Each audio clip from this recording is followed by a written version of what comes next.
जय हिंद दोस्तों, आप सभी का एक बार फिर से अपने इस YouTube channel study with Rajmohan में हार्दिक स्वागत है। आज की भी ये वीडियो आपको जवाहर नवोदय विद्यालय से रिलेटेड होने वाली है। इस वीडियो में हम बात करेंगे आरक्षण के ऊपर, यानी कि जवाहर नवोदय विद्यालय में कितने परसेंट किस कैटेगरी के या फिर कौन से ऐसे स्टूडेंट हैं जिनको ये आरक्षण दिया जाता है। इस आरक्षण की वजह से कम नंबर वाले भी स्टूडेंट उसमें पास हो जाते हैं और जिनका ज़्यादा होता है वो अगर उस कैटेगरी से बिलोंग नहीं करते हैं तो उन्हें फेल कर दिया जाता है। तो आइए दोस्तों, आज की इस वीडियो में हम आरक्षण के ऊपर बात करने वाले हैं। हम अलग अलग category wise general, OBC, SC, ST, girls किसकी कितनी सीटें हैं, कितना परसेंट सीटें रहते हैं, कितना आरक्षण होता है, क्या 60 से ऊपर वाले या 60 से नीचे वाले स्टूडेंट जो हैं, नंबर वाले स्टूडेंट जो हैं, क्या उनका भी सिलेक्शन हो जाएगा या नहीं होगा, ये वीडियो इसी के ऊपर होने वाली है। तो दोस्तों बने रहिएगा। अगर आपको जानना है कि आपको कितना परसेंट आरक्षण मिलता है या कितना परसेंट आपके लिए सीटें रिजर्व होती हैं, तो इस वीडियो में हम आपको पूरी जानकारी, वो भी एथेंटिक या कह सकते हो कि ऑफिशियल जो नोटिफिकेशन होता है, जो आप लोग कभी रीड नहीं करते हो, नोटिफिकेशन में सारी जानकारी दी होती है लेकिन आप उसे पढ़ते नहीं हैं, उसी नोटिफिकेशन से हम ये पार्ट, आरक्षण का जो पार्ट है वो आपके लिए लेकर आया हूं। तो बने रहिए, स्टार्ट करते हैं। सबसे पहले साथियों आपको बता दें ये आरक्षण क्या है। आरक्षण मतलब होता है कुछ लोगों के लिए छूट दी जाती है, कुछ कैटेगरीज ऐसी हैं जिनको आरक्षण दिया जाता है या फिर छूट दी जाती है कि उनका अगर उनके लिए सीटें रिजर्व की जाती हैं। तो दोस्तों ये है स्थानों का आरक्षण। पहला जो है हम देखेंगे स्थानों का आरक्षण।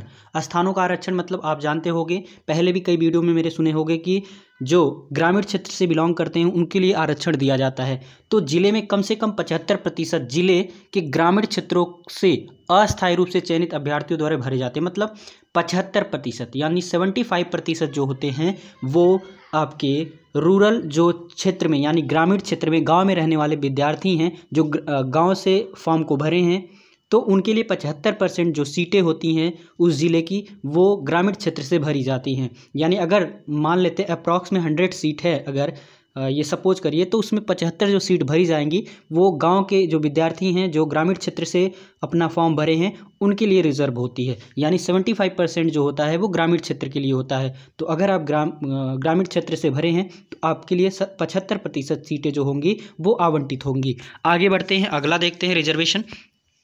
अगला जो रिजर्वेशन होता है वो अनुसूचित जाति और अनुसूचित जनजाति के अभ्यर्थियों के लिए स्थान का आरक्षण संबंधित जिले की जनसंख्या के अनुपात में दिया जाता है। किंतु किसी भी जनपद में राष्ट्रीय अनुपात, यानी कि अगर राष्ट्रीय अनुपात देखा जाए तो 15% अनुसूचित जाति के लिए आरक्षण दिया जाता है और 7.5% अनुसूचित जनजाति के लिए दिया जाता है। यानी 15% जो होती है वो अनुसूचित जाति जो एससी कैटेगरी से आते हैं, शेड्यूल कास्ट से जो आते हैं, बिलोंग करते हैं, उनके लिए 15% सीटें आवंटित होती हैं और 7.5% अनुसूचित जनजाति के लिए जो एसटी से बिलोंग करते हैं। यहाँ एक चीज़ लिखा है कि 50% अनुसूचित जाति और अनुसूचित जनजाति को जोड़कर, यानी 50% से अगर इन दोनों को जोड़ दिया जाए तो 50% से अधिक सीटें आवंटित इनके लिए नहीं होती। यानी 50% के लगभग ये सीटें एससी और एसटी के लिए आवंटित की जाती हैं, आरक्षण दिया जाता है। ये आरक्षण अंतर परिवर्तनीय है और खुली वरीयता की सूची के अंतर्गत अस्थायी रूप से चयनित अभ्यर्थी की अतिरिक्त लागू होगा।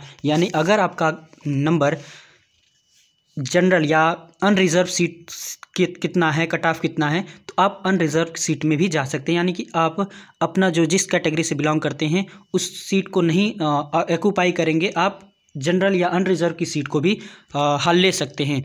अगला जो है, अगला देखते हैं साथियों। अनुसूचित जाति और अनुसूचित जनजाति के लिए आरक्षण के अतिरिक्त 27% जो आरक्षण होता है वो अन्य पिछड़ा वर्ग यानी ओबीसी के जो भी विद्यार्थी हैं, ओबीसी से जो रिलेटेड हैं, अदर बैकवर्ड कास्ट जो होती है, उनके लिए 27% का आरक्षण दिया जाता है। अन्य पिछड़ा वर्ग का आरक्षण केंद्रीय सूची जैसा कि समय समय पर जारी की जाती है के अनुसार लागू किया जाता है। यानी कि ये सेंट्रल लिस्ट में जिसका भी ओबीसी में जो कास्ट आती है उसको ये आरक्षण दिया जाता है। यानी 27%। अगर बात करें ओबीसी के लिए, जो भी ओबीसी से स्टूडेंट बिलोंग करते हैं तो उनको टोटल 27% का आरक्षण दिया जाता है। आगे बढ़ते हैं, अगला है कुल स्थानों की 1/3 स्थान बालिकाओं द्वारा भरे जाते हैं। यानी कि कुल स्थानों के 1/3 स्थान जो हैं बालिकाओं द्वारा भरे जाएंगे। बालिकाओं का 1/3 चयन सुनिश्चित करने के लिए नविश चयन मानदंड के अनुसार जहां भी आवश्यक हो बालिकाओं को बालकों से अधिक प्राथमिकता दी जाती है। यानी कि जो 1/3 है, अगर 3 हिस्सा है, 3 हिस्सा में 1 हिस्सा जो होता है वो बालिकाओं के लिए आवंटित होता है, या कह सकते हो सुनिश्चित किया जाता है। जो सीटें होती 1/3 बालिकाओं मतलब गर्ल्स के लिए आवंटित होती है। आगे बढ़ते हैं, अगला देखते हैं रिजर्वेशन।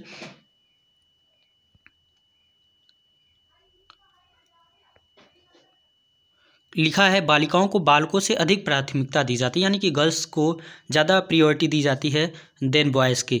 ग्रामीण खुले स्थानों को नवीस चयन मानदंड के अनुसार संबंधित खंड की ग्रामीण आबादी के आधार पर खंडवार आवंटित किया जाएगा। अगला जो आरक्षण दिया जाता है वो दिव्यांग है, जो किसी तरह से डिसेबिलिटी है या विकलांगता है, या दिव्यांग बच्चों के लिए, जैसे कोई सुनने में बाधित है, नहीं सुन सकता, किसी के देखने में एक तरह से दृष्टिबाधित है, तो उनके लिए भी अलग अलग कैटेगरी वाइज आरक्षण होता है। साथियों, आपने देखा इस तरह से अलग अलग कैटेगरी के, general category, OBC category, unreserve जो होती है सीटें, और एससी के लिए, एसटी के लिए क्या क्या रिजर्वेशन होता है। इसी रिजर्वेशन के अकॉर्डिंग आपकी जो सीटें होती हैं वो डिपेंड रहती हैं कि कितना सीट किस कैटेगरी को दिया जाएगा। बालिकाओं को बालक से अधिक प्रायोरिटी दी जाएगी या प्राथमिकता दी जाएगी। तो आपने देखा, अगर आपको इसमें भी कोई डाउट हो तो हमें कमेंट बॉक्स में ज़रूर पूछिएगा। अगर आपको इसी तरह से फैक्ट जो जानकारी है, या कह सकते हो जो सही जानकारी है, अगर लेनी है तो आज ही सब्सक्राइब कर ले अपने इस यूट्यूब चैनल को, क्योंकि यहाँ जो भी जानकारी आपको दी जाएगी विदाउट ऑफिशियल नोटिस की नहीं दी जाएगी। सब्सक्राइब कर सकते हैं। और अगर आप भी अभी किसी इंट्रेंस एग्ज़ाम की तैयारी कर रहे हैं, चाहे वो नवोदय विद्यालय हो या विद्या ज्ञान परीक्षा हो या फिर सैनिक स्कूल हो, मिलिट्री स्कूल हो, तो ऐसे तमाम इंट्रेंस एग्ज़ाम होते हैं जो आप फॉर्म भरते हैं और तैयारी करते हैं। तो इस यूट्यूब चैनल पे आपको उससे रिलेटेड सारी जानकारी, कब फॉर्म आता है, कब एग्ज़ामिनेशन होता है, या फिर एग्ज़ामिनेशन में कौन कौन से सब्जेक्ट आते हैं, ये सारी जानकारी आपको हम इस यूट्यूब चैनल के माध्यम से देते हैं। तो सब्सक्राइब कर लें। अगर वीडियो अच्छा लगा हो तो लाइक भी करेंगे और शेयर भी करेंगे दोस्तों के साथ। धन्यवाद।